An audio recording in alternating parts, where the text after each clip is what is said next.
يا مرحبا ترحيبك ذي وريحان، باسم الغلا والعز ترحيب غالي. يا مرحبا والمحفل بنوركم زان، حي الضيوف الطيبين الخصالي.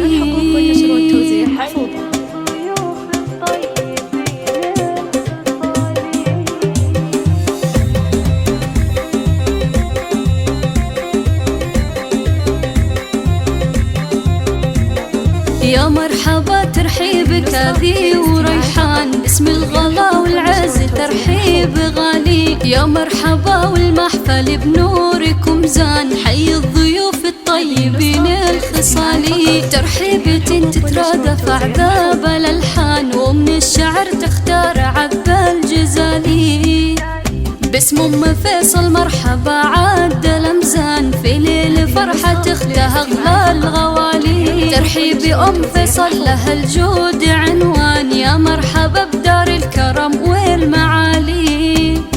ليلة بها ليلة فريدة بلا زمان، فيها يطيب الأنس والاحتفالي. سار العروس اللي بها الحسن فتان، شيخة معاني الزين وأم الجمالي. واللي لفوهم قدرهم عالي الشان، يا مرحبا تنعاد أول وتالي. خواتها منهم ترحيب رسلان، كل ترحب بالحروف الجزالي. سعادي قالت يا هلا بعز ضيفان، بالشاذلية وهيل صفر الدلالي. والعنود ترحيبها عد الأمزان، يا مرحبا بضيوف أحلى الليالي. لضيوفنا الترحيب شايش وطربان، وكل من لفا قدره عزيز وغالي.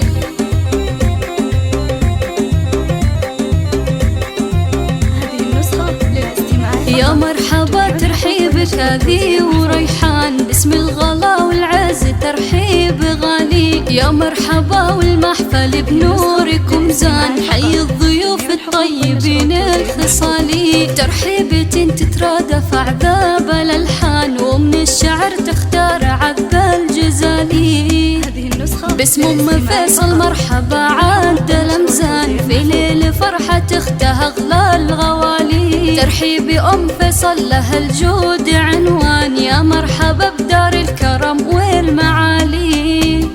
ليلة بها ليلة فريدة بلا زمان، فيها يطيب الأنس والاحتفالي. سار العروس اللي بها الحسن فتان، شيخة معاني الزين وأم الجمالي. واللي لفوهم قدرهم عالي الشان، يا مرحبا تنعاد أول وتالي. خواتها منهم ترحيب رسلان، كل ترحب بالحروف الجزالي. سعادي قالت يا هلا بعز ضيفان، بالشاذلية وهيل صفر الدلالي. والعنود ترحيبها عد الأمزان، يا مرحبا بضيوف أحلى الليالي. لضيوفنا الترحيب شايش وطربان، وكل من لفا قدره عزيز وغالي.